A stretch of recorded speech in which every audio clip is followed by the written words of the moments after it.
It's hard looking at the younger stuff. Yeah? Because... The white T-shirt? Yeah. I was 32 when I shot that film in 1972. And I think it was released a couple of years. It was Terrence Malick's first movie, Badlands. And most of the other stuff was from Apocalypse Now. So I think I was 36, turned 37 on that film. I was on that over a year, almost a year and a half. And it's hard to watch that stuff because you can't go there again, And I frankly, I preferred to see the older stuff. They showed a scene where I was playing Uncle Ben. I had the white hair, and I put on a few pounds. I was obviously older. I prefer that because that's what I see when I look in the mirror now. I don't see that guy from the Badlands or Apocalypse. So you miss that guy? I don't miss him, no, because it was part of the journey. It was one stop along the journey. I couldn't take that with me any more than I can go back and get it again. You have to let go of it. It doesn't belong to you anymore. There are so many. Obviously, the one that really has gone down is Apocalypse Now. And there's so many stories about the creation of that movie. I mean, was it really as chaotic as people say? Yeah. Really? It was pretty chaotic. Yeah. And I think it was really a reflection of our own craziness. Our own, my own included. As a group of Americans living in a third world country and trying to force something, which was reflective of what the United States was trying to do in Vietnam.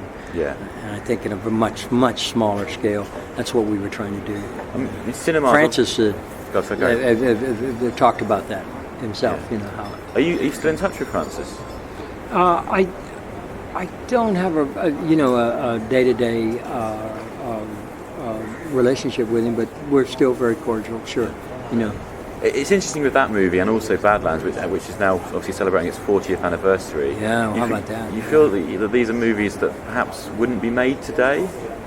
Cinemas come such a long way. They might, but they wouldn't be made the same way. You could, Apocalypse was done without blue screen.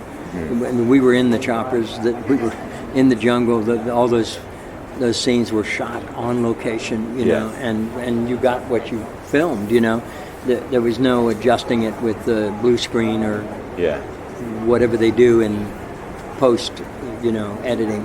It was there, and that made it that much more difficult.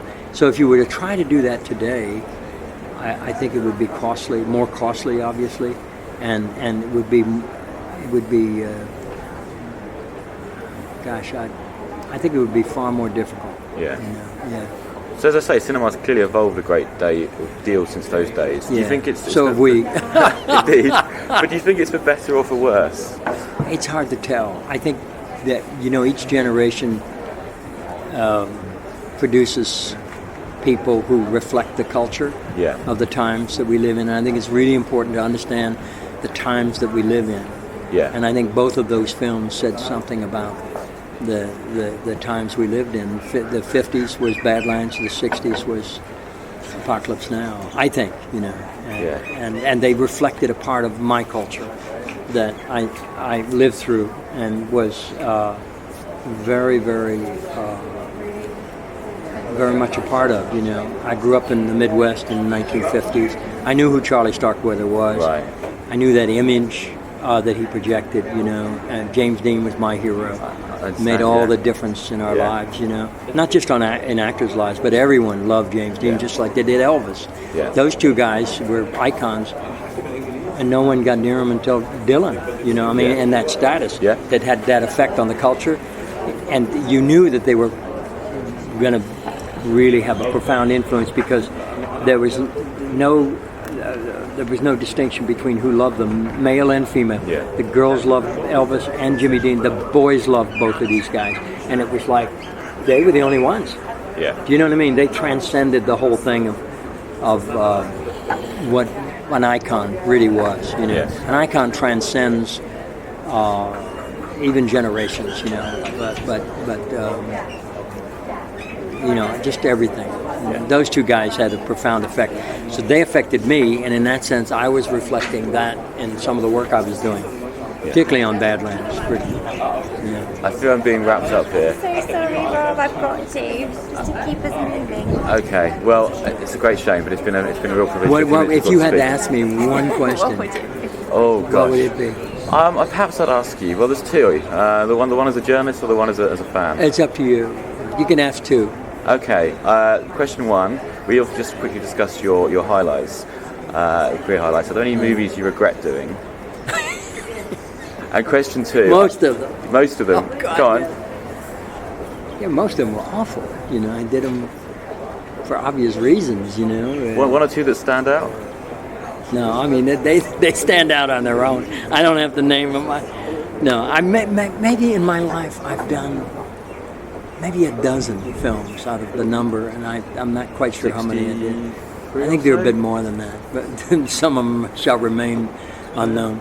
But maybe a dozen that I'm really proud of, and they were the costliest ones. They were the ones I didn't make any dough from, and Right. that they cost me in a lot of ways. By costly, I mean they force you to grow up and to accept your responsibility for your talent and your life. To do an honest portrayal. You know what I'm saying? Yeah. And the difference between doing a job you're obviously doing for the dough or as a favor or God knows what.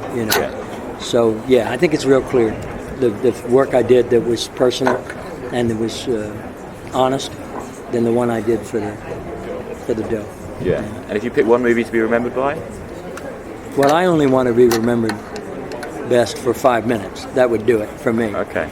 But if you want to remember a film, it would be The Way. Okay. I don't know if you've seen it. The one my son wrote and directed. We did it ourselves. We borrowed the dough. We did it in Spain. It's a pilgrimage on the Camino Santiago de Compostela. Have you heard about it at all? I've heard about it. I haven't seen it. Yeah, I'm you afraid. really should see it. Yeah. Oh, well, definitely. Is your father still living?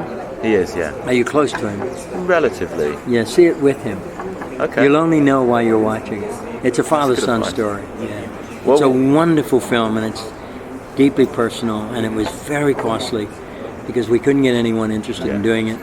And I dare not say it's a transcendent film or a spiritual film, but that's exactly what it is. But it's only almost by choice that people go, because the journey is physical, it's outward, but the real journey is it's an inward journey. So it's very, very powerful.